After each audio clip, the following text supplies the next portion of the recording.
Hello, good morning and welcome. I'm Tamsin Rose, the Senior Fellow for Health at Friends of Europe, and I'm your moderator for this webinar called Living with Spinal Muscular Atrophy, SMA, Spotlight on the Policy and Access Environment in Europe.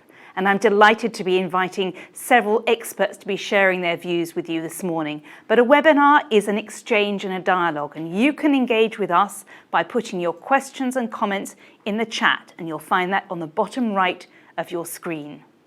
Just to let you know, this event is being recorded. It's being recorded for reporting purposes, and we may use parts of it for social media. The recording will be shared with all registered participants, so you'll have a chance to use this material and look at it at later dates. Let me get started today, and I have great pleasure in introducing our keynote speaker from the European Parliament. This is an MEP, Mr. Stelios Kimporopoulos. He's a member of the European Parliament from Greece and the EPP Group. We're delighted to have you with us here, Stelios. Please, the floor is yours. Thank you very much, Ms. Rose. It's my great pleasure to be here with you to this event which focus on living with SMA, and I have been given the opportunity to be a part of it. Dear coordinators and participants, I'm certain that all of the experts on SMA and the patients' organizations will present to us all of the efforts made across Europe that have highly contributed to the fact that most European citizens have now access to treatments for SMA, as it's obvious in the third Policy and Access Tracker. As you may already know, I'm a supporter of a newborn screening for SMA, and I'm fighting to create a common mandatory list of newborn screening for rare diseases in the EU, so that newborns affected by SMA will be treated early enough in order to have the best outcome. However, living with SMA myself is much more than being a rare patient. Having SMA in most cases means that someone is a quadriplegic child or adult, a child that needs to grow up in a family, attend the mainstream school of its neighbor, play and socialize in its community, as well as for the adults. After we take our medication, we have to face the real world, take the real bus to go to our real jobs, make real friends, and start a real family. My point is that living conditions affect the quality of the patient's life more than the condition of one's health. I can understand that the field of interest of health experts is the treatments. What I really cannot understand is why all of the patients' organizations haven't added data to the policy to demonstrate the real living conditions of their members. I wonder how many children with SMA live in institutions, how many attend the mainstream schools, how many are involved in extracurricular activities, how many adults have a university degree, how many of them are working, how many live independent or have already created a family.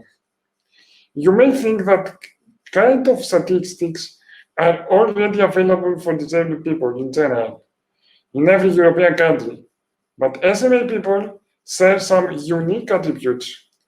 Our physical impairment requires a high degree of everyday support. Children are affected and need families that are able and willing to provide that support, while the enforcement of the state, of course. Our intelligence is not affected in any way, so we have to get educated, we have to work, we have to represent ourselves and our young fellows SMA children in patient organizations. Also, our sexuality is not affected, and I haven't seen any patients organization addressing any of these important issues. I think it is a great opportunity to achieve all the above with the European Health Union and the new pharmaceutical strategy for Europe. On the one hand, we need a healthcare system that can accumulate the knowledge for patients and associations and the know-how of all these years on SMA treatments and policies. On the other hand, we need the pharmaceutical strategy for Europe that aims to ensure Europe's supply of safe and affordable medicines to meet patients' needs and support the European pharmaceutical industry to remain an innovator and world leader. My goal is to show and explain to my colleagues in the European Parliament how to create a new and effective approach in SMA policies. Finally, I would like to remind you the phrase of the President, Mrs. Ursula von der Leyen, that I totally agree. We cannot wait for the end of the pandemic to repair and prepare for the future. We will build the foundations of a stronger European Health Union in which 27 countries work together to detect, prepare, and respond collectively. The event is a nice occasion to change our perspective and promote the self-advocacy. Thank you for your attention, and thank you for the invitation to be here with you. Thank you very much, Stelios. And I like the fact that you encouraged us to look beyond just issues of treatment, but to look at quality of life and all aspects of people's lives as children and adults, including their families, their relationships, their sexuality, their economic opportunities. So you've really given us a big vision, a bold vision of what quality of life could look like for SMA patients. I'm now going to introduce two people who will present to us the new white paper on assessing the policy and access environment across European countries for SMA patients. And first I'm going to bring in Dr. Nicole Gussett, who is the president of SMA Europe. And then we'll also bring in Stephen Kelly, who is the vice president for life sciences at Charles River Associates, who helped to put together this report. And this report, I think, is really setting out the baseline. For the first time, we've brought all of these elements together because Stelios said, why don't we have the data? We need to understand how many children, how many families are affected, and then what impact it has on their lives. And this report is a first attempt to put this information in one place because the basics we all know in policy, what gets measured is what gets done. So this is a first contribution to a conversation about improving quality of life and health outcomes for SMA patients.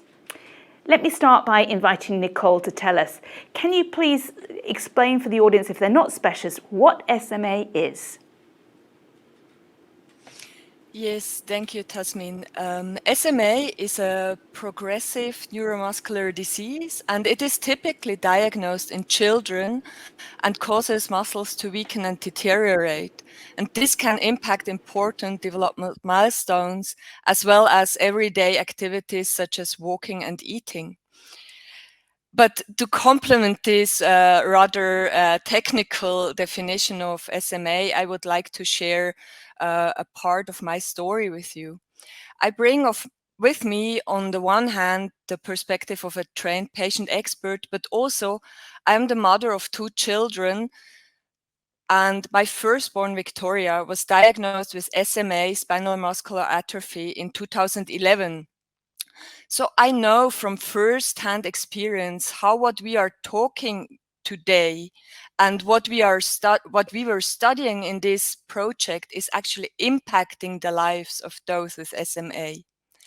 And after an emotionally challenging way to my daughter's diagnosis, the day we received her diagnosis, my own world was breaking apart. It was despair, loss, hopelessness, but also lots of love. And SMA, these three letters were changing my life forever. I felt like I was drowning in an ocean, but my little daughter back then was my anchor, and in her I found the strength to adapt to my new life and to move on. But SMA is a merciless beast, especially without treatment. As soon as you adapt to a situation, it attacks and you need to readapt. It's a high psychological challenge for parents, but also for those living with SMA themselves. And living with SMA means continuous bereavement work. You fear loss, and every cold, every infection can potentially be life-threatening. Thank you, Nicole, for sharing your story and explaining just what the impact is on the quality of life of the families and the emotional impact of just how challenging it can be, but also reminding us of the love and the joy that can still exist, even though you have this constant challenge to deal with. So now let's move a little bit towards this, the project that we're going to be talking about, the white paper. Tell me why SMA Europe was so interested in participating in this project and the Policy and Access Tracker. What difference do you think it would make? Let me first thank to all those who have contributed to this amazing project. It's SMA Europe volunteers, it's our secretariat, our member organizations, but also, of course, the CRA team and Biogen. So SMA Europe, just to explain you very briefly, is a European umbrella patient organization. And united, we actually want to create a better world for all those affected by SMA. And we also want to improve access to diagnosis, optimal treatment and care for all patients in Europe. And in a pan-European patient expectation survey back in 2019, we actually saw that data confirmed our suspicions. So access to treatment in SMA varies a lot across different European countries, but also among SMA subpopulation. And this is still true. And this fact actually caused and still causing enormous distress in our community. Because, I mean, how would you feel if you know that there is a treatment that can stabilize your child, a treatment that can stabilize yourself, a treatment that can potentially save even the life of your child, and you cannot access it? It's just horrible for families in Europe, but of course also around the globe. And in SMA Europe, we know and we acknowledge that access to treatment is a complex construct. We know that data-driven approaches will help us and all the other stakeholders to unravel the existing challenges and hurdles in the pathway to access to medicines, but also to care. And we know that only together with other stakeholders, we can overcome these challenges. We can systematically collect the data needed, and we can drive change on a political level. So I agree with what Tasmin said in the beginning. The outcome of this project here represents a first step into that direction. It's a basis on which we all can start working on, and SMA Europe is certainly committed to complement this also in future. Thank you, Nicole. Obviously, this is of key importance to the patient community, but can I ask you just to take us through some of the key elements in the white paper and indicate to us the special areas where the patient voice was so important and their messages come through? Yes, I can do that, and I have some slides to illustrate this. So in this project, we have looked into the policy and access landscape for people living with SMA across 23 European countries, compared how they are performing on each of the different priority areas we have set. We highlighted the key challenges across this area, assessed and called out best practices, and developed policy recommendations that now can be used to advocate for change with policymakers. Next slide. This study actually identified 5 areas, you can see them here in the slide, that are important to assess the environment surrounding SMA. Namely, these are political leadership and policy,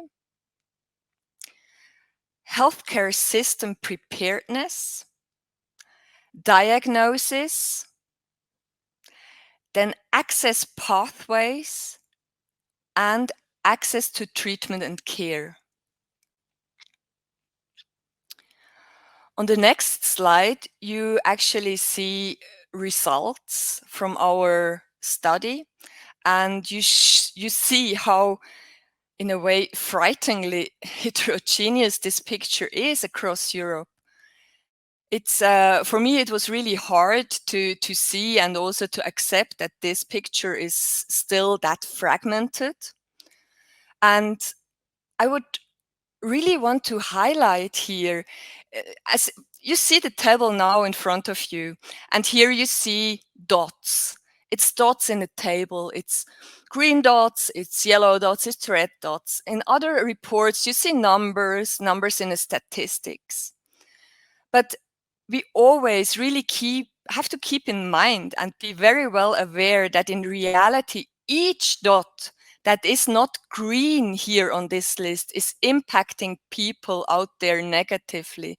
Each dot that is yellow or red is causing despair, hopelessness in people, in families who exactly know that there are green dots in other countries in Europe.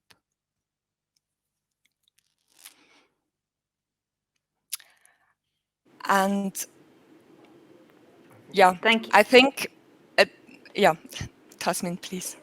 Thanks, Nicole. I was just going to remind everyone that they can find that really interesting graph on the website smatracker.eu. So if people want to go and look specifically about their country and follow it, there is an opportunity, because it's hard to read on screen like that, and we know that people will want to be able to look at it and digest it. So thank you, Nicole, for setting that out for us and indicating that, yes, it looks like colours on a map, but every single colour behind that is hundreds and thousands of patients and their families who want to have a better quality of life. And there you can see on screen the link to the report, and it's an interactive website, so you'll be able to go in and have a look at the specific country you're living in and to see whether it's green, yellow or red. And obviously the point of having all of this is to make sure that we achieve better results. So thank you to Nicole.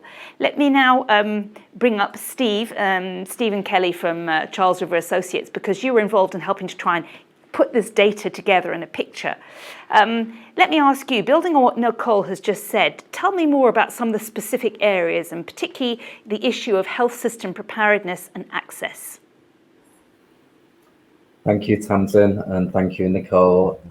It's a pleasure to be here today and to give you some more information on the information and the background that went into building this very comprehensive tracker. And these 2 important policy areas that you've highlighted, the healthcare system preparedness really sets the foundation for achieving optimal care. And the second, for the access pathways, ensures fast access to treatment. So starting with the healthcare system preparedness, we covered 3 metrics in this topic. Firstly, the epidemiology estimates that is so important to provide the basis for short and long-term planning.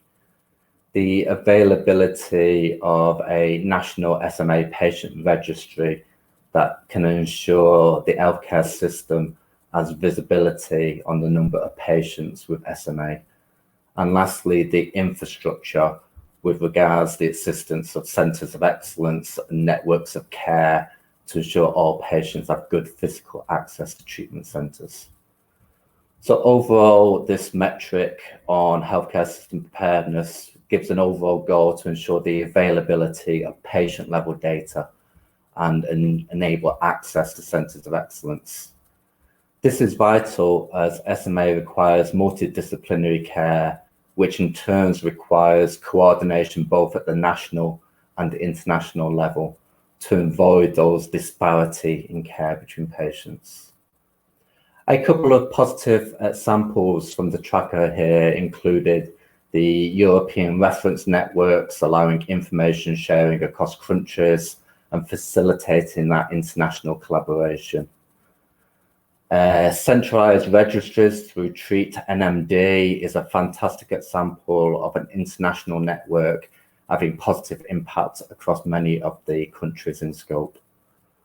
And lastly, countries that have a comprehensive and easily accessible national network, such as Phonimus in France, consisting of 6 coordinating centres working in collaboration, was a great example of achieving a green dot on that score.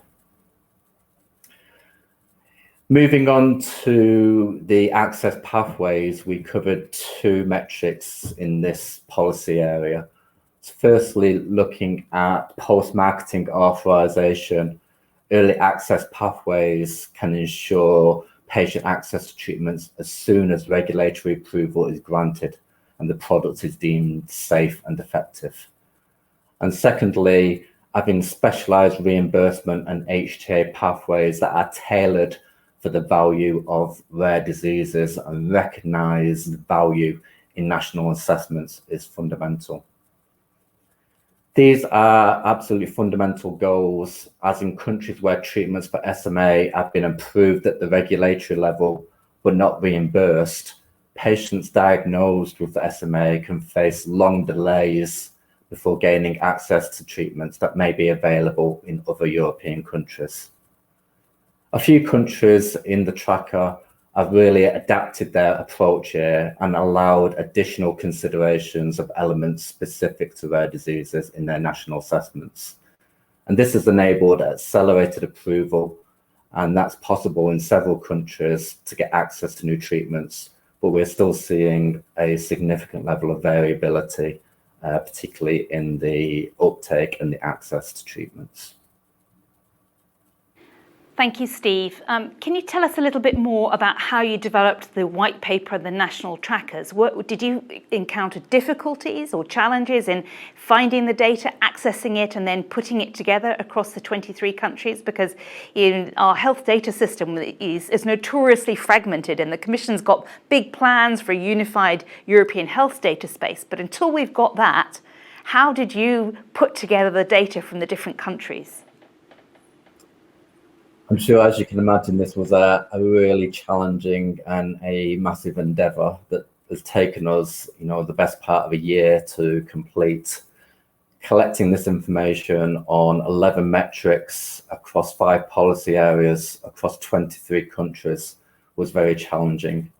There was significant heterogeneity and variability in the level and the ease of access to this information.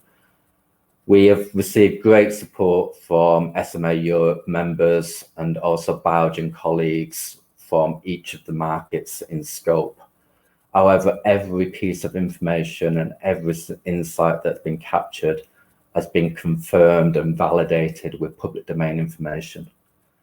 This is critical to ensure the standardization and the fairness and the accuracy of the data that's represented in those green, amber, and red dots.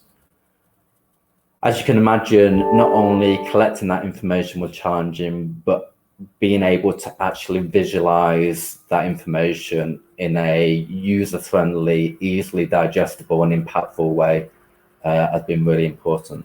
So the website provides access to both a white paper and a tracker. The white paper provides an executive summary of all of the information, as well as a deep dive into each country, and gives the information specific to each of those countries. And the tracker allows a high level visual, as you've seen with the dashboard, but also a level of interactivity where you're able to click on and deep dive into the specific information within your country. Overall, it's been a significant undertaking, and the tracker shows significant progress has been made over the last few years. from a range of stakeholders, but there is still room for improvement. And now we've gone to this level of effort to collect this data and this information. We are hopeful that this will maintain the momentum going forward and encourage the actions to be based upon the information collected. Thank you very much, Steve. And we put up on the screen there again the link so people can see the website, because we do encourage them to go and have a look. You've spent a year collecting the data and putting it together and making this comparable process. So it's an opportunity for everyone to go in and have a look at it. Nicole, my final question to you is, now that this data has been put together and we've got this report and it's hopefully now going to be in front of policymakers, how do you think this white paper could be useful for driving policy change at EU level? Okay, so in this project, we have formulated policy asks for each of the areas, and it's a result of the study, because of course we did not only want to collect data, but we also want to start change or initiate change. And I think all of these asks are equally important, and you have them now on the screen, and all of them are part of a clockwork.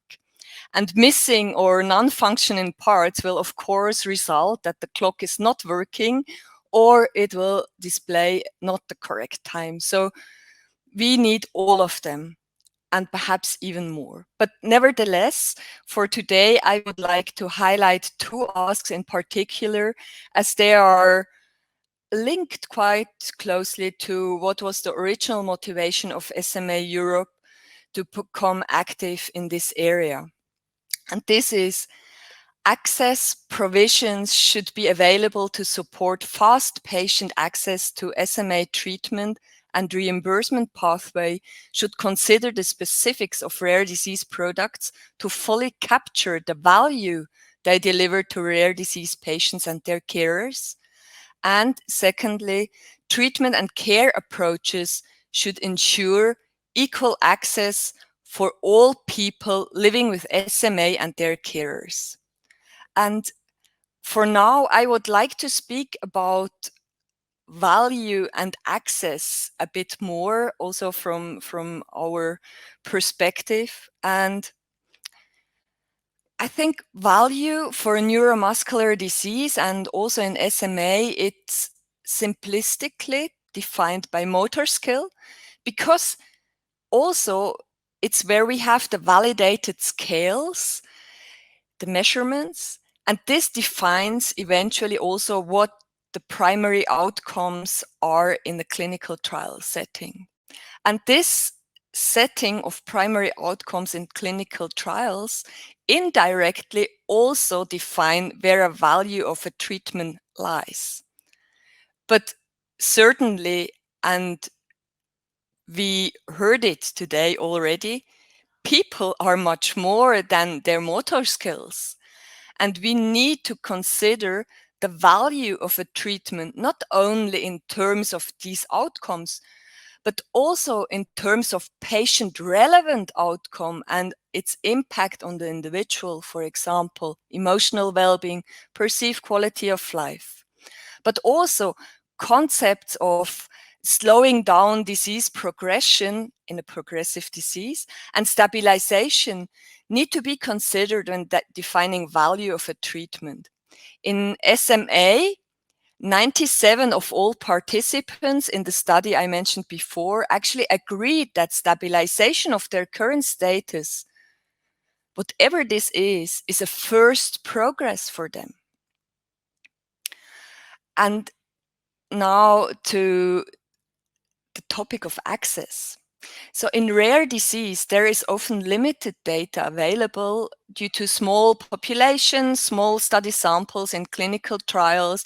We have fewer or no validated outcome measures, and eventually all of this is causing challenges in reimbursement processes. And we actually need new solution-oriented approaches and ways that ensure rapid access decision. And this should be searched by the different stakeholders. But unfortunately, where willingness and also flexibility are not there, and where governments and manufacturers are not able to find an agreement, patients potentially face long waits before a positive reimbursement decision is reached and before they can access treatment. And many of them have lost during these times functions they will never regain. Some might have lost the ability to walk, use their last finger movement they needed to write. And the reality today is that treatments are being made available for reimbursement in European countries at different times and achieving different level of initial access. And there remains inconsistency in access across the different European countries, as we have seen in the table. Too many, especially also adults living with SMA, are still facing significant barriers to receiving treatments. And many also have to rely on individual funding decisions, and this often leads to limited, delay, and inconsistent access to innovative therapies. And so without an optimized access pathway, specifically tailored for orphan diseases, patients will always be in a weak position. And perhaps just to close my presentation today, I would actually want to make or show you a dramatic example to illustrate parts of the above. And this is the situation we are facing in Denmark. So here, only children diagnosed as type 1 and type 2 SMA. This is some subpopulations of SMA who were not older than six years at the time of the decision back in 2018 have been allowed to receive treatment. And today we are facing the situation that no one above nine years in Denmark is receiving treatment. Whereas across the border in Germany, for example, all patients, all types and all ages immediately were granted access after EMA approval of treatments. So can anyone here imagine how helpless parents are feeling? The feelings of adults who were first not to dare to hope for a treatment, as they have lived for decades without treatments, without this hope of a treatment, then learned that there is an approved treatment in Europe, and now finally it's as far away as the moon. Personally, I really think this is completely unacceptable. It's not ethical, and in the end, as I already highlighted, it's not numbers, it's not dots, it's not prices, but it's human lives. And how can we dare play?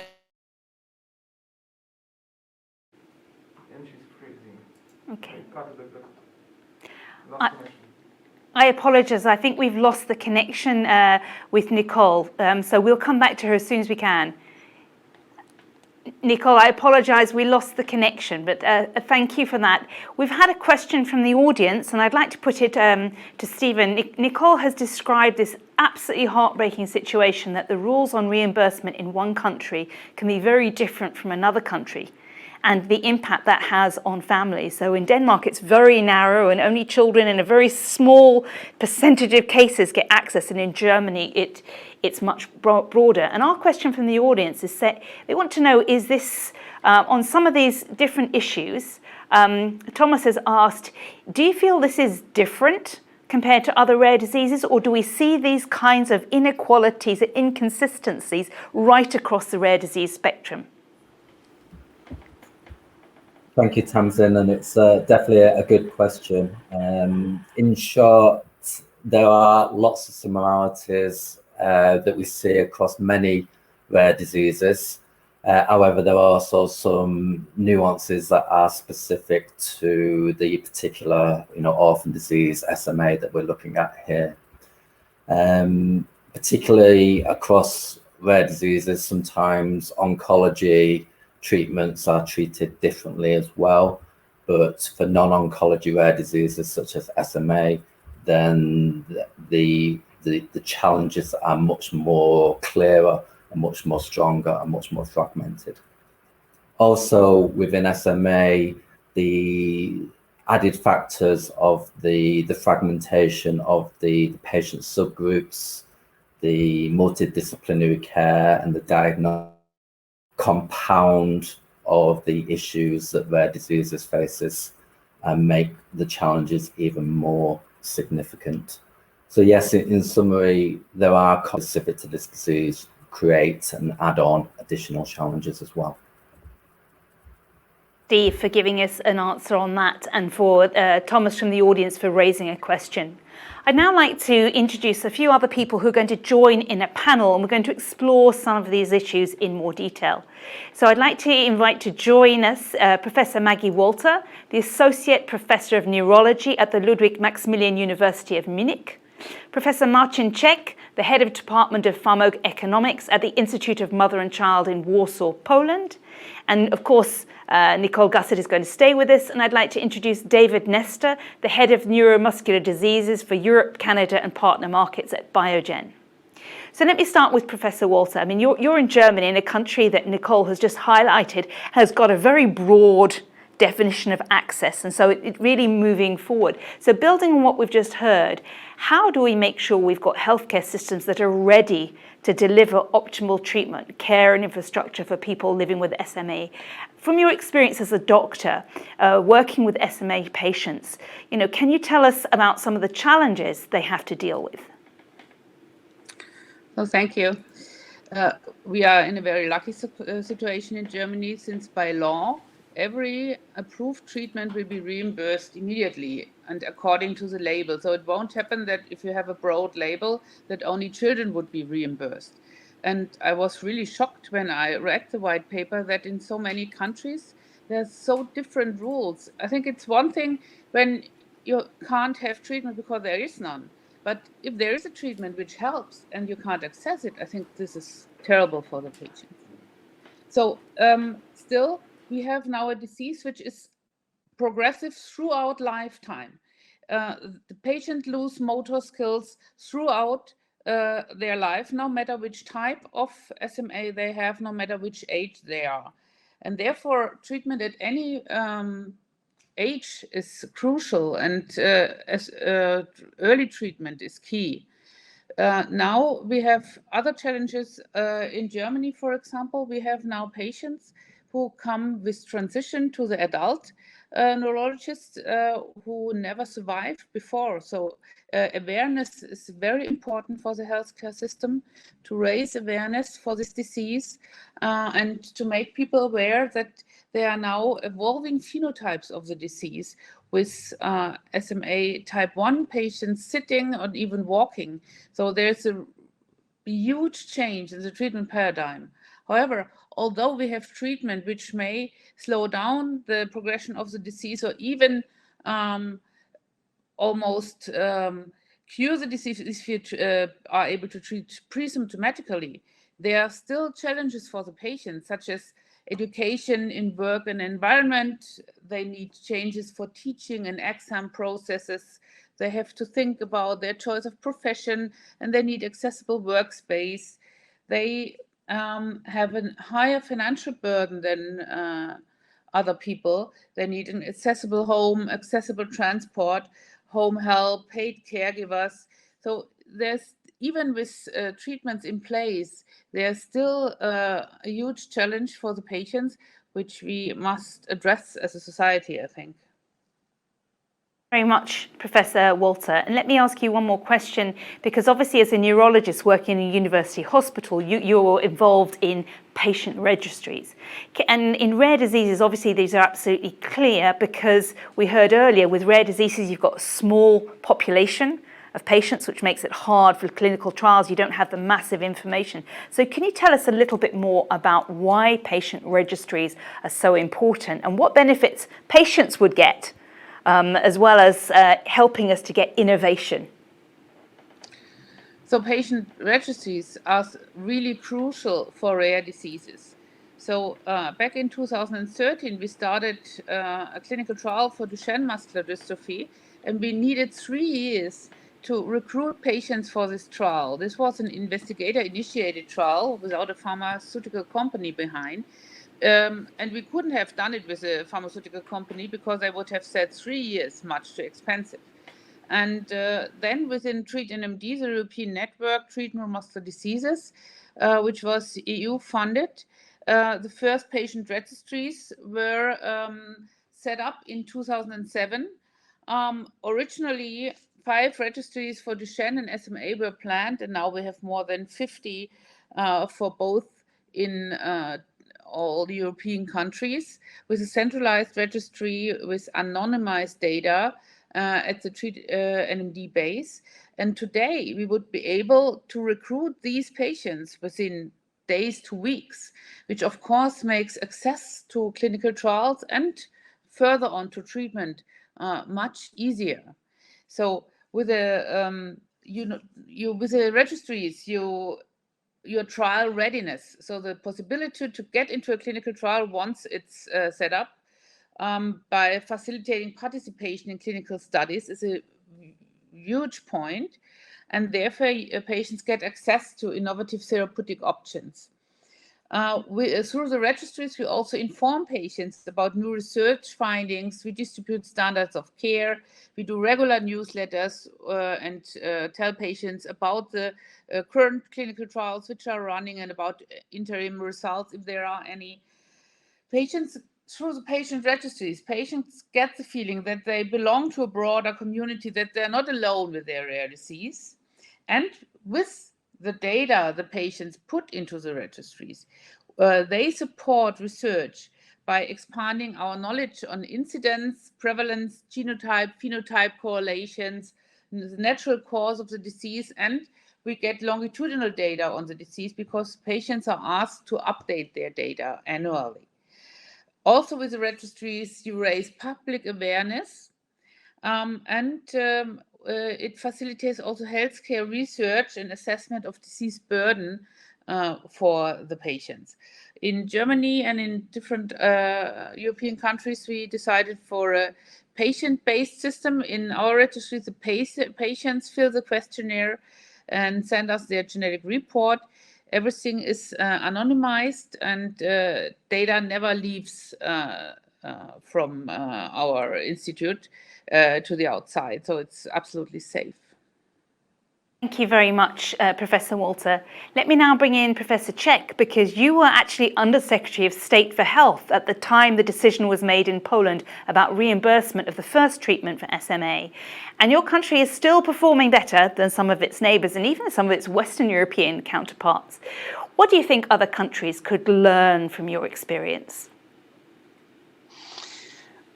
Well, it wasn't an easy task. We are not in such a fortunate situation as Germany, having an automatic access to all new drugs, to new medicines.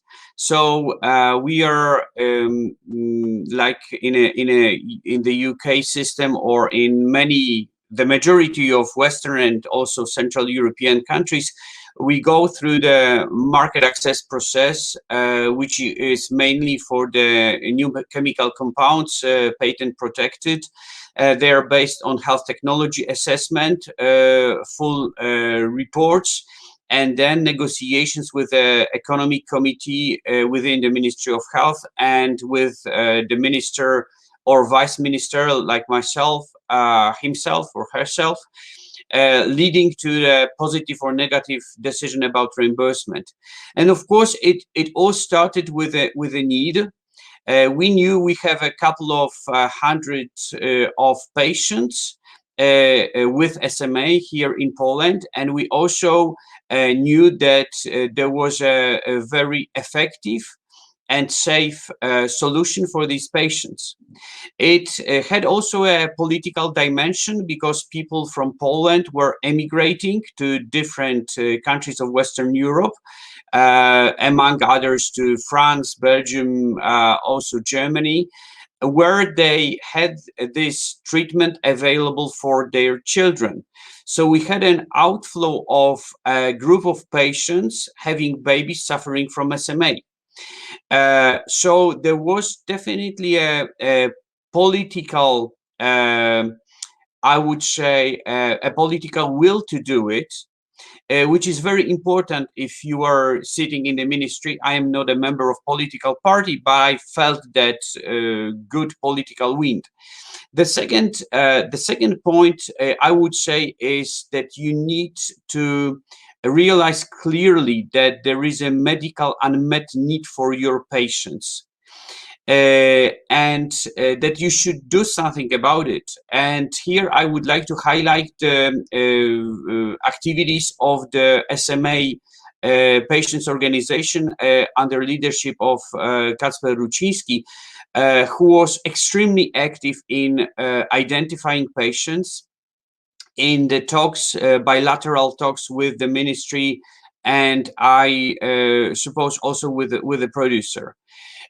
So first, my role was also to convince the Minister of Health, so my boss, to give the priority to this disease. It has to be said that rare diseases at that period of time weren't the favorite. There weren't favorite conditions for the ministry to consider. Why? Because of course they escape this cost effectiveness threshold principle. And there are many others, many challenges in assessing drugs for reimbursement that are used in rare diseases, orphans. And the plan for the rare diseases wasn't approved yet. It has been approved recently. So in the report, when you were updating it, I carefully read the report. So you should state that it's already there. So I hope that access to orphans would be easier in the future. But coming back to the history. So then we had it went the normal process of HTA approval, and the drug, the first one that was available for the patients, it had a positive recommendation of the HTA agency president, but unfortunately it was conditional. Conditional meaning that the price should be adjusted to be preferably below the cost effectiveness threshold, which is at the level of 40,000 euro approximately per quality adjusted life year. And of course, it was not the case. So then the negotiations came with the economic committee. It's a little bit like Commission économique in France, but they haven't reached an agreement. So it landed on my desk. And together with the Minister of Health, we started negotiations with the producer. And it has to be stressed that also Biogen was very flexible. So first of all, they sent a person who was able to make decisions and to take responsibility for these decisions. We prepared for the negotiation, and we had, if I remember correctly, 7 rounds of very difficult, very tough negotiations with the producers. And we used all the risk sharing schemes solutions in our system. So we used also risk sharing and capping mechanisms here. And I think that also the producers understood that we are not the richest country in Europe.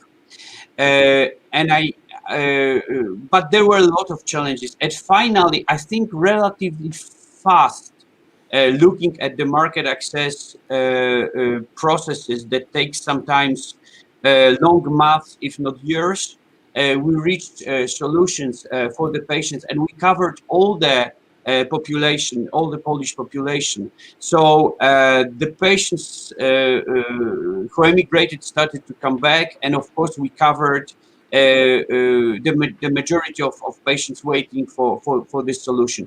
And next steps, I'm sure you will ask about it. It was, of course, okay, how can we find them? So all the screening tests, etc., etc. But it's another story. So I think, summing up, political will, realizing that there is unmet medical need, strong negotiation skills, and a certain level of professionalism on the side of patients' organization, clinicians. I should have mentioned that clinicians were substantial here as well, to convince the minister and myself we really have an effective treatment. We really can change lives of these patients, because the perception within the Ministry of Health, sorry to say that, was, okay, another drug which will improve mildly the situation of these patients. Maybe we can't afford to pay for it, but it was not the case here. Thank you very much, Professor Czech, and particularly giving us that fascinating insight into the political decision-making process. I'm going to now bring in David, because you've been working on this topic for a long time, and you witnessed the launch of the first treatment for SMA patients. There are now 3 drugs that are approved by the EMA, but right at the beginning, when the first one came on, can you tell us about that journey? And how have you seen the policy and access environment for SMA patients evolve since that first medication was brought to the market? Thank you, and good morning, everyone. It's certainly been a roller coaster for the last 5 years, but when I look back and reflect on our journey, it's been truly amazing to see how far we've come, and the lives of so many patients, from infants, children, adolescent and adult SMA patients that have changed over the last number of years. And, before a treatment was available, we should always think back that a diagnosis of SMA meant either an early death or a lifetime of progressive disability. And today, infants born with SMA have a chance to do some of the normal things that a lot of us take for granted, to walk, to run, to play, to be able to go to school, to have the independence that, life brings and we all expect. Older children have also experienced continuous improvement, and adults can also maintain precious, very, very precious motor function, to a simple thing of being able to use your finger or voice, what that means to these patients to live and have a specific quality of life.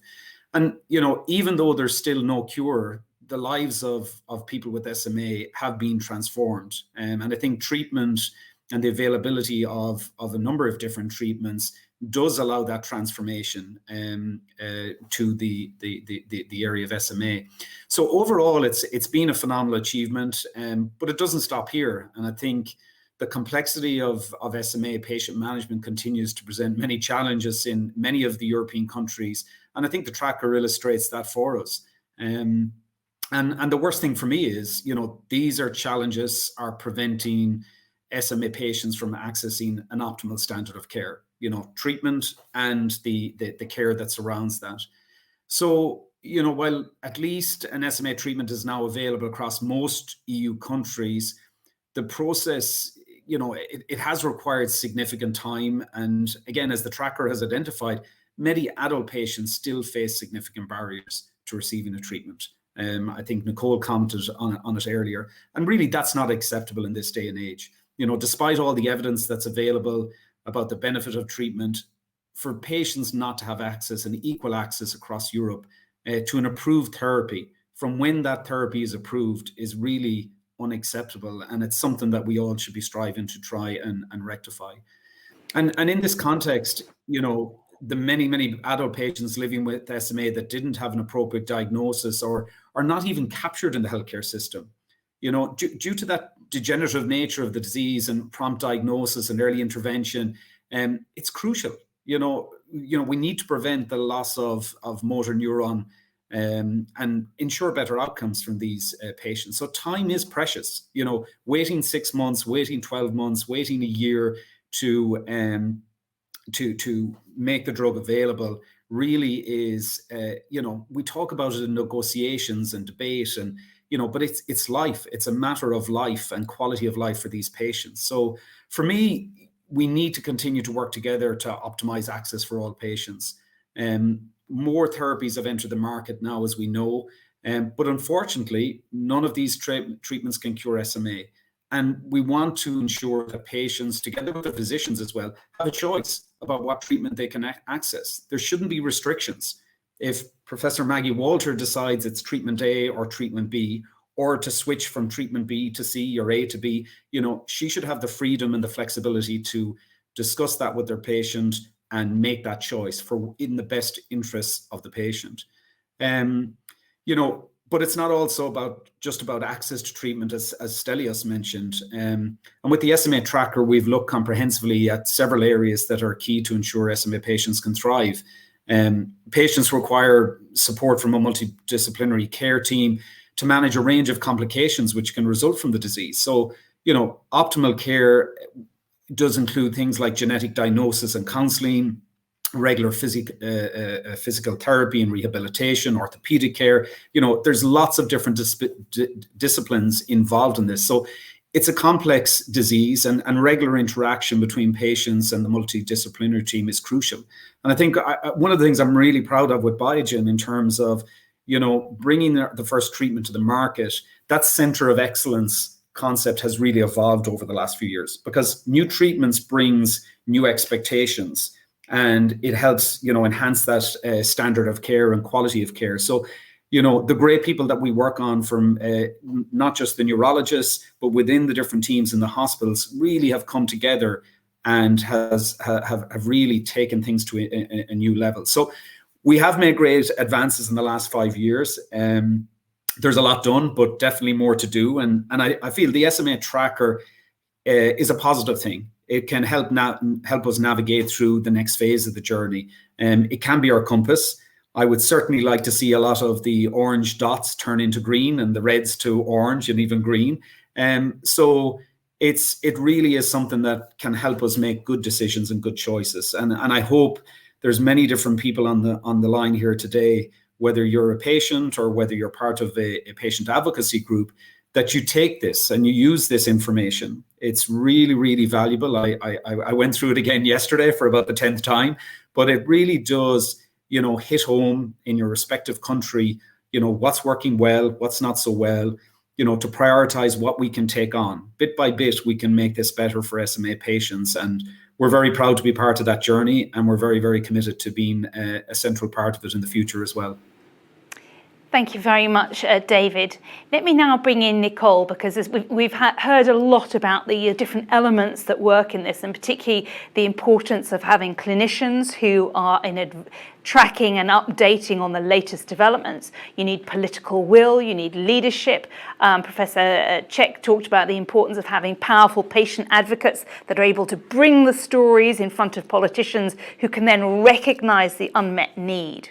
But let me ask you, in your opinion, does SMA receive the necessary political and policy attention? How can the EU make a difference, bring forward policy changes that would impact on the lives of people living with SMA? Yeah, I really enjoyed the discussion today, and I think there were so many important points already raised. So I'm really happy to hear that we are, like, coming from different stakeholders, I think quite aligned in what's important. So thank you all for that. So back to your question, Tasmin. I think actually we are facing really extraordinary times at the moment, and there is enormous innovation out there. It's not only in the medical, pharmacological setup, but also from a technical standpoint. So I think we should somehow aim big and perhaps use SMA eventually also as a model. So what does it mean? I feel actually that systems and processes at the moment are not really ready for innovative medicines, treatments, of the new generation, and that legal requirements are missing in some areas to advance here. And also, I think, and that's what I wanted to express also before, I think there is a link missing between the requirements we have from clinical trial designs and approval to access. So I think we should really invest here more work. That means also on a policy level, that regulatory processes, including clinical trials, are strongly linked or better linked or integrated into reimbursement processes. So I think these two pieces of the puzzle need to be brought together in future. And also, when we would be doing that, we need to prepare for the future, for the innovative treatments that will be a mix combination of medicine. It can be a mix of medicine and nanotech. And also we need to be ready, especially also in rare diseases, to use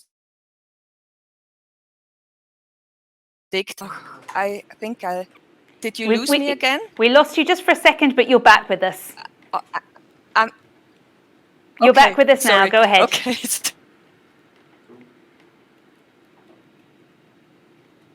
I apologise for the technical glitches this morning. The major social networks were out for 6 hours yesterday. We seem to be losing people just for a minute or two, but I do apologise for that. And we'll bring Nicole back in when we can, when we see her back on screen. Let me invite you, the audience, to play your part in this. If you've got comments or questions or suggestions that you want to share with the panel, please put them in the chat and we'll bring them up to our panelists to see what we can do. Nicole, I can see you're back now. We'd lost you for a minute. I'm going to move on to a couple of other members of the panel and then I'll come back to you. Professor Cech, you shared with us some of the fascinating insight into the way that the decision was taken when you were in a policy position to take these positions, and the multiple rounds of discussions and negotiations and the challenges. But, you know, in your view, how do we speed up access to the orphan medicines? What is the role that the new EU joint clinical assessment could play? Because we've seen, you know, COVID changed everything. And it has sped up the use of technology, but also countries have decided to work together and trust each other much faster in order to do these things. So do you think the EU joint clinical assessment might have an impact on speeding up access? Yeah, let me start with this one. I think that joint clinical assessment done once with shared responsibilities among the HTA bodies in member states would improve the market access process a lot. Why? Because it will shorten the part of HTA process that is really multiplied in the member states, and of course they are doing it differently. But then the cost effectiveness and budget impact will be left for the decision and for the final decision about reimbursement in member states. I am frankly speaking, I am a great supporter of this joint HTA action in Europe. I am also a great supporter of coordinating efforts to build the expertise and to exchange information among European countries in rare diseases area. I work in one of the top centers in Poland now, but I still see great room for improvement in terms of exchanging information between the countries, between the systems, like building, for instance, registries together, because we are building the knowledge, you know, the collection of data that we can then analyze. And I think that in rare and ultra rare diseases, it is absolutely crucial to have more information about real world effectiveness of the drug. So this real world data and real world information is very important in granting access faster.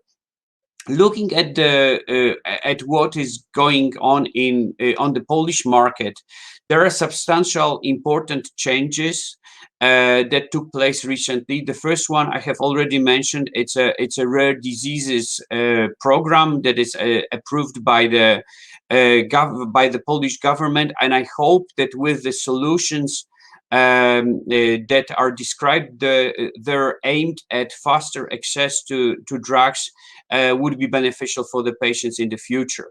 We also have a medical fund regulation for rare diseases and oncology, and that is a special funding pathway for the most innovative medicines that can be used in rare diseases area and in oncology. It's a little bit like the British idea how to address these challenges. So we hope that with this regulation, we will be able to reimburse faster and to shorten time to market for these innovative drugs. By the way, Zolgensma, the advanced therapy in SMA, is following this pathway, and it is in negotiation phase. So maybe there would be a second option for SMA patients available in Poland if, of course, they reach agreement regarding the rest of the process. So I think that different solutions speeding up the process are important here, and a lot of is going on in Poland. But I would like to see the European Commission role that is stronger in harmonizing these efforts. And I think that COVID-19 vaccines purchase gave us an excellent example of how this cooperation can be built on the fair basis. And if we mimic somehow with alterations, of course, this process in rare diseases, it could be an enormous success of European Union as an organization. Not to build barriers like we had barriers to treatment, so we moved to Western Europe. Now the treatment is available for SMA in Poland. We have a lot of Belarusians. We don't only build, walls. So a lot of Belarusians and Ukrainian and even Indian and Pakistani patients who are treated in Poland. And of course, for me, as a doctor, as a medical doctor, it's a great success that also these people have access to treatment. But this is something that is really, creating different levels of access among member states. I know that I am talking about part of the world, but in European Union, I think we can do a lot to improve the access for these patients in need. Thank you. Great. Thank you, Professor Czech. Let me bring in Professor Walter again, because we just heard from Professor Czech about the importance of real-world evidence being used for decision-making.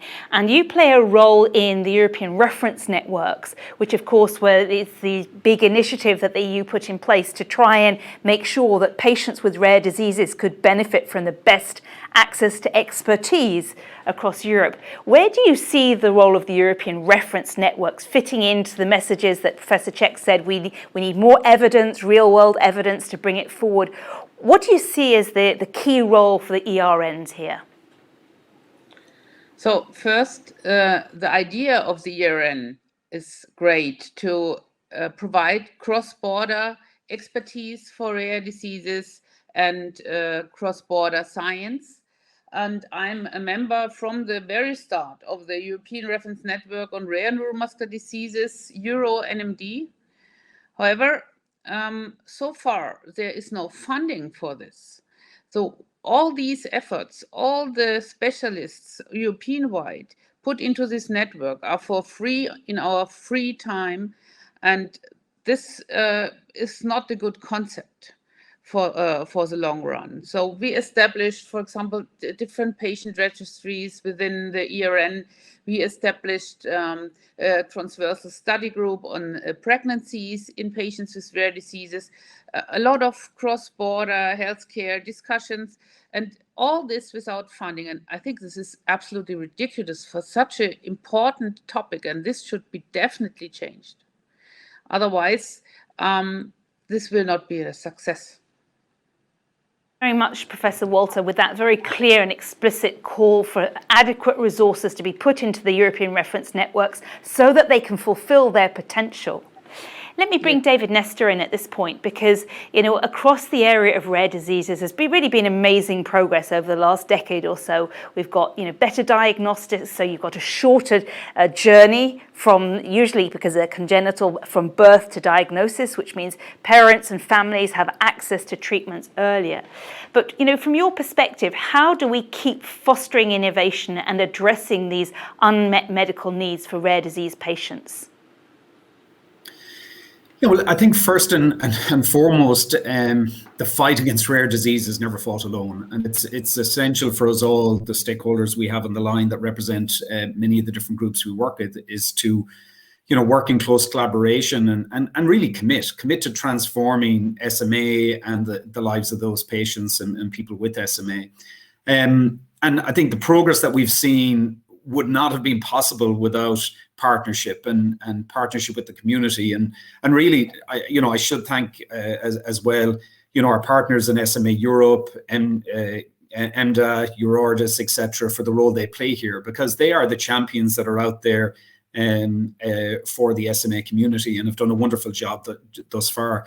But in terms of, in regards to the future and the future of SMA care, at Biogen, we've embarked on a long-term commitment. And, you know, we know SMA isn't an easy disease. There's still a lot of research that we need to do to better understand the disease and what is the best treatment for patients, how we can improve the standards of care, you know, and how can we generate that supporting evidence for the community. And while we work on a cure, the first priority for us at the moment in Biogen is making current treatments even more effective. And, you know, all of our efforts here are based on robust evidence. And we continue investing in studies and clinical trials that provide physicians and patients with the data that they need to support their choices. And we listen carefully to the community. And a good example at the moment is, you know, we already know that SMA patients might only respond suboptimally to a treatment, and, you know, hence they may need to switch to another therapy. So we're working hard to ensure we can provide the right evidence to support physicians again and patients with this decision. I think the data issue that my colleagues have alluded to earlier is also an important one. And again, in the SMA tracker, we have looked into the availability of epidemiology and clinical data. And in many of the countries assessed, detailed epi studies are limited. And look, this makes it's hard for key stakeholders to, you know, have the right discussion then around treatment options when you don't fully understand the epi, you know, and that can have an impact on how you allocate resources and prioritize things. And you can even end up with the wrong infrastructure and inconsistent management. So that's a key thing that needs to change and improve, getting better data. I think the situation is certainly better in countries where we do have patient registries established, and they do provide a more complete data set, you know, both on the patient population and on the clinical outcomes. And it really can help to identify areas of need and improvement within the particular systems in those hospitals. And in Biogen, look, we're delighted. We've helped establish more than a dozen SMA registries around the world. And I think this real world evidence really helps clinicians and researchers and regulatory payers, etc., to understand how treatments work in practice, and they can come to speedier conclusions and decisions. I think the other thing is we're great and strong supporters of the creation of European guidelines for both the establishment and maintenance of disease registries. Like, funding is one aspect, but again, we really need to copper fasten our approach and a consistent approach. And I think when the registries are built through a strong collaborative effort, we can create invaluable resource here. And a consistent approach will definitely lead to better understanding of the disease and ultimately will improve patient care. And again, EU institutions and member states can play a vital role in this area. So structural and investment funds, for instance, can help strengthen the data gathering capacities in hospitals right across Europe. And then you have programs such as the Innovative Medicines Initiative and the European Reference Network, as you touched upon, can really help standardize the definition of outcomes and data collection and how these systems connect together. Like sharing of that information and the interoperability of the systems is crucial as well. Because again, we are resource pressured. Health systems are resource precious, and we need to help people to engage with each other in a seamless manner. And the last 2 points I'd make is, on a more broad approach, digital health offers great opportunities for patients with rare diseases. And in Biogen, we're currently exploring personalized digital healthcare solutions that can enable patients, including those with SMA, to remotely self-assess and monitor their neuromuscular functions using their smartphones. We're also really exciting partnership with Apple to develop digital biomarkers. And again, that can help monitor cognitive performance in high-risk populations. And over time, and hopefully potentially, we can identify earlier signs of symptoms and using the Apple Watch, iPhone. So, digital is really transforming us, and I think we've all been affected by that this last couple of years. So I think there's a really bright future for us all in SMA, and Biogen, we're delighted to be part of that and support it. Thank you, David. Let me now bring Nicole in, because we're about to close the panel, but I'd like to leave the last word to the patient. We've heard about the interesting developments there. We've just heard there about new technology and other tools. What is it that makes you hopeful for the future of people living with SME? And on the other hand, what's the source of worry? What's the big challenge that you'd still like to see dealt with? Thank you. Thank you, Tasmin. I try again, so I hope it will work this time. So, yeah, indeed, I just said it, and David also hinted to it. It's exciting times. It's innovation around us, and we need to be prepared for all what is coming up. I think it was also been said that partnership, collaborative approaches are certainly very key to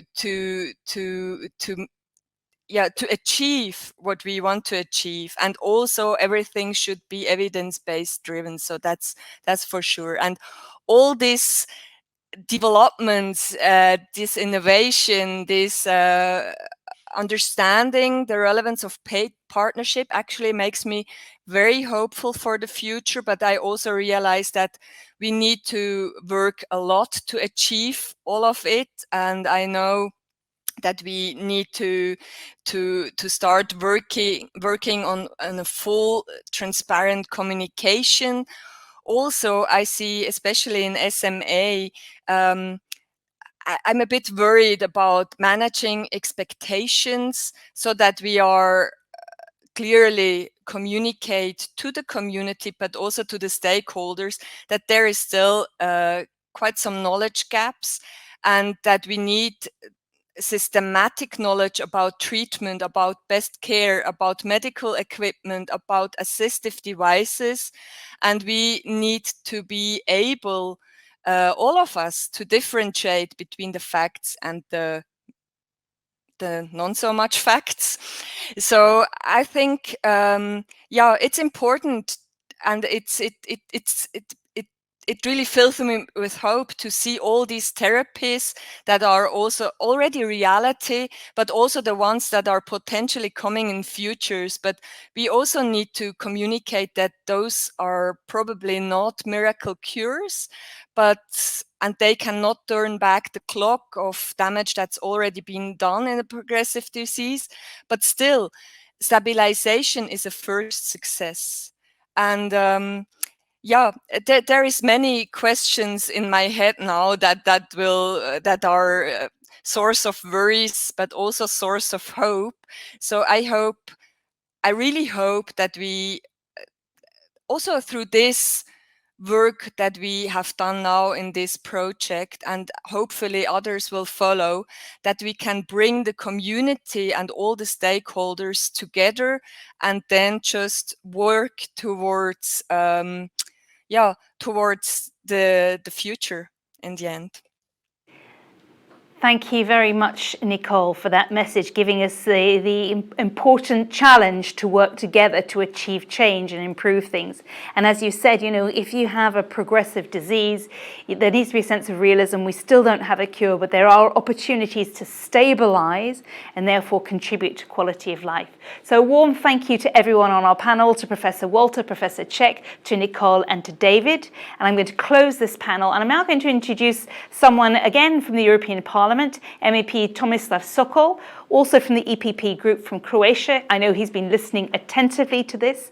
Tomislav, you will have heard hope, you will have heard despair, you will have heard ambition, you will have heard a sense of pragmatism, but most of all, the message that Europe can do more, should do more, and that collectively we can achieve huge impact on the quality of life of patients and their families living with SMA.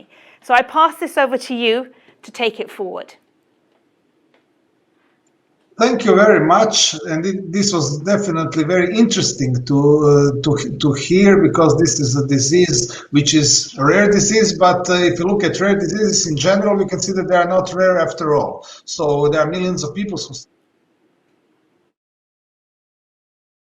on European level, and of course, this is one of the especially hard diseases with very serious consequences. So it definitely requires policy action. When we discuss issues like this related to healthcare, I usually do not like to speak in general terms like we ought to do this or we ought to do that, but really focus on what we as policymakers on European level can do with the instruments that we have at our disposal. And I will try to really focus and emphasize these aspects. When you speak of healthcare, of course, what the usual thing that is mentioned when you speak of European Union action is the lack of competences. So we know that healthcare is primary and national competence, while European Union can support and help member states resolve problems which they cannot resolve by themselves. But I think that especially rare diseases are one of these areas where member states cannot resolve problems by themselves. They need help from the European level. And this is especially the case in the smaller member states, like my member states, where we have an even bigger problem of having resources, health experts who can deal with some types of rare diseases. And in many cases, countries like mine, like Croatia, do not have the necessary expertise to deal with some of the rare diseases at all. So we need common European action, common European policies to resolve these problems. So when we speak of the issues, I will try to focus on several of them. And some of them have already been mentioned. So one is the differences in reimbursement. So we know that the social security systems, health insurance systems, are different across member states. And European Union cannot harmonize this. So we cannot impose by way of legislation one common standard set of health treatments which need to be covered by the national health insurance system. So member states have to resolve these problems by themselves. However, we have resources and instruments on EU level which may help patients access best possible healthcare in the European Union in general. And the best instrument for this is the Cross-Border Healthcare Directive. So we know that the Cross-Border Healthcare Directive gives patients the rights to access health treatments which are not available at their own home system if they cannot get adequate treatment at home. So if you cannot get adequate treatment for a certain disease, especially rare disease in your country, you're entitled to get this treatment in another member state to be covered by your own health insurance. This is very important. A lot of patients are not aware of this, but this entitlement exists. This is protected by the European Cross-Border Healthcare Directive and Social Security Coordination Regulations. So we have two EU pieces of legislation which actually guarantee patients the right to access best possible treatments anywhere in the EU if they cannot get these treatments available at home, provided that these treatments are covered by legislative definitions of what is covered by the national system. But these legislative definitions are very broad and they cover more or less anything. So this entitlement exists. However, there are still big problems. On the main problem is that this system is not very well known to patients, that there's a lot of administrative bureaucratic procedures that patients need to undergo, and if they use the cross-border healthcare directive, they have to pay upfront for the treatment and then ask for reimbursement afterwards from their own home system, which is a big problem, obviously, for patients who do not have money to pay upfront for the treatment cost. So what I have proposed, and this is what EPP and this is what my political party, the EPP, my political group in the parliament, has proposed as part of the amendments for Europe's Beating Cancer Plan, but this can also be applied in other areas of healthcare, is that the patients in these cases, when their own national experts say that they can be provided with adequate treatment at home, which is the usual problem, that they're entitled to second opinion. Because what happens that in many cases, experts in the home state, in the state of insurance, say, yes, but we can provide adequate treatment, even though better treatment is available abroad. In these kinds of cases, what we advocate for is that patients can get a second opinion for a foreign expert who will then say whether the best possible treatment is in their home state, or it can be provided somewhere in another member state. So this is the first point. And the second point is to really simplify the reimbursement procedures that already exist, because in most cases patients get to get prior authorization. This takes a lot of time. The rules are pretty unclear. So our idea is to really simplify these procedures and simplify these prior authorization mechanisms, so the patients do not have to face so much bureaucratic administrative hurdles when they want to access treatment abroad. So this is our first initiative. The second initiative that I would like to mention is the so-called Transparency Directive. This directive regulates procedures for introducing new medicines, new drugs, new advanced treatments into national reimbursement systems, into national health insurance packages.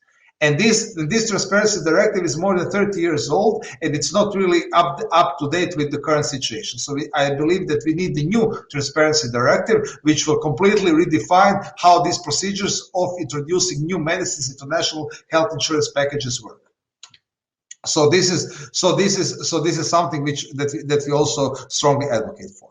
Also, the HTA was mentioned, the HTA regulation. It is very important, but unfortunately it has been pretty watered down so far, and what is very important is that it does not cover cost effectiveness analysis, which I think is a big problem. And I think that this HTA regulation, this common European HTA system needs to be strengthened. It needs to be improved if we really want to have a real common European system of health technology assessment, especially because of these big differences that exist across member states.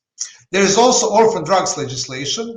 We have orphan drugs legislation on the European level, which has really facilitated introduction of new medicines and the new technologies into healthcare systems. But this is also something that we need to discuss further, whether it needs to be updated to facilitate even more the clinical research and also investments into new treatments for orphan drugs for rare diseases. And finally, the infrastructure. The infrastructure is a big problem, especially I already mentioned the lack of workforce in my country, but also the lack of not just clinical expertise, but the equipment and the facilities that we need to treat rare diseases like the SMA.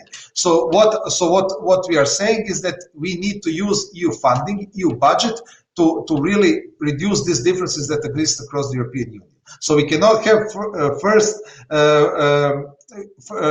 and second order citizens that we currently have. That is one of the big problems. And if you look at health outcomes, possibilities to get health treatments, top advanced health treatments across the EU, there are enormous differences if you compare, for instance, Germany or the Netherlands on one side and Croatia, Bulgaria, Romania on the other.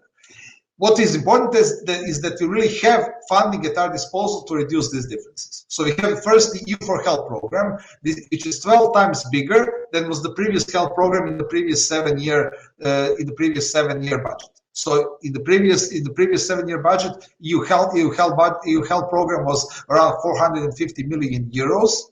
Now it is 5.1 billion euros. We in the parliament wanted even more. We wanted more than 9 billion euros.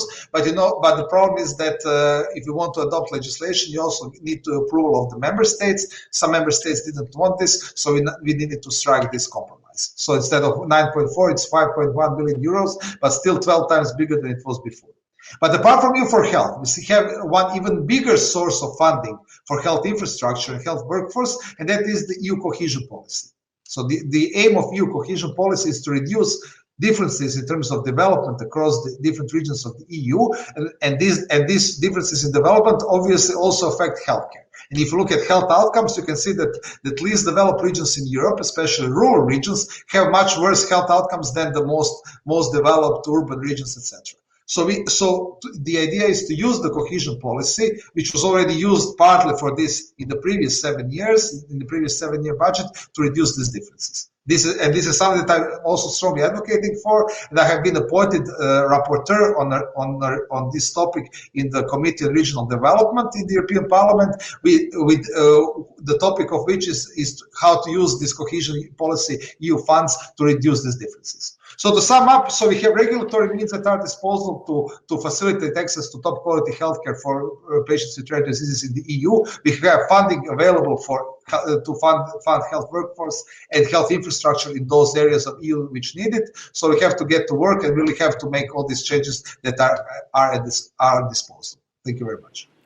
Thank you very much, MEP Sokol. And we've had a number of comments come in as you were talking, different patients and their families raising some of the practical challenges that they've experienced of trying to exercise the rights that you set out, which, as you say, exist in various pieces of legislation, but they need to be streamlined and simplified and made more accessible. We welcome your engagement and commitment in the European Parliament in moving to make that clearer and more easy for patients to use. It's also extremely helpful to hear both the political commitment again to solidarity and this focus on using all of the instruments at the disposal of the EU to level up and address inequalities. You rightly mentioned that we now have 12 times more money to deal with health at European level than we had before. But even that is a drop in the ocean compared to the way that budgets are dealt with at national level. But the cohesion policy, as you say, that's a third of the EU budget, and it's specifically designed to tackle inequalities. So if you look at the data from the SMA tracker, and a reminder for you to go onto smatracker.eu, and you can see there are countries where you've got lots of green dots and lots of orange or red dots. The cohesion funds are a way of giving countries access to the kinds of money they would need to invest in equipment, in clinical research, in getting the health workforce there so that all patients across Europe can have access to the best of what's available. And I'd like to say a warm thank you to everyone who joined us for this webinar. It's been a really interesting morning. We started with a political message from an MEP who told us about the value of the quality of life for everyone and looking at patients with SME in the whole of their context, including their employment rights, their social rights, their ability to participate in society. We explored over the last hour and a half some of the challenges. We heard some of the optimism and hope that exists. And I think the final message I want to leave you with is that the last 18 months have reminded us, like never before, both of the resilience of our health systems, but of our shared vulnerability. And if nothing else, it has made it very clear at the highest level of all EU policymaking why health matters. And if we can harness the political focus and attention that exists on the pandemic and broaden it out to making sure that all of the EU instruments are designed to support well-being and to support quality of life for European citizens and patients, we would expect to see a much better life for patients with SMA and rare diseases and generally. So I leave you with that ambition. Let's make the EU have a positive impact on the life of patients so that they can all participate more fully. Thank you all for your time. Please go to the smatracker.eu website to find out more about what's happening in your country and then to advocate for better results. This event was brought to you by Biogen and SMA Europe. It was supported with a knowledge partner of Charles River Associates, and I'm here in the Euractiv studio in Brussels, the media partner. Thank you and goodbye.